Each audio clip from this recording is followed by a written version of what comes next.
Sige Line po. to Sige. ground. Ako. Papacheck ko po kayo. 0.24 mega ohms. Bagsak na bagsak.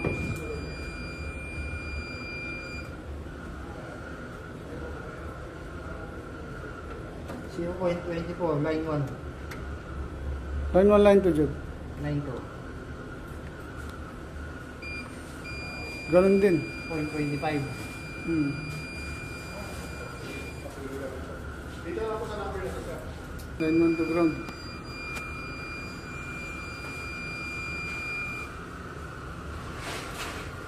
Gadget, lista mo na. Ano? 1.15. 1.15. 15. Line 1 to ground. 1 lang talaga. 1 lang talaga. Line 2 to ground. Lako naman, parehas, mas mababa. 0.97. Mega ohms.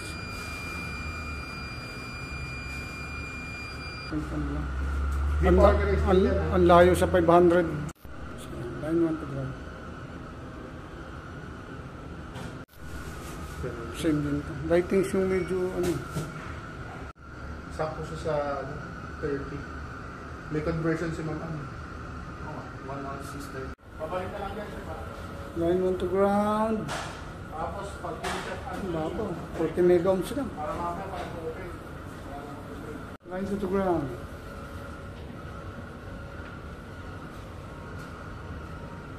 Mega ohms lang. Oh, line 1 to ground.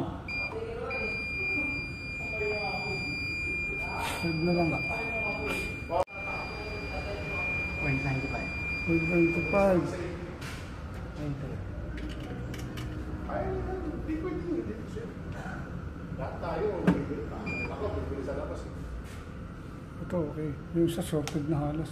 0.6. Kailangan naman yung source pool. Kailangan matutulong niya na source pool. 1.6. 46 lang. 46. Ayan,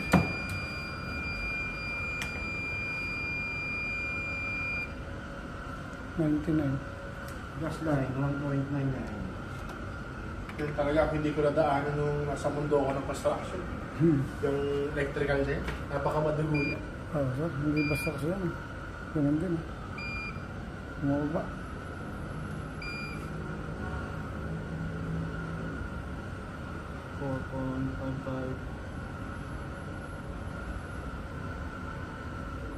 $5.9.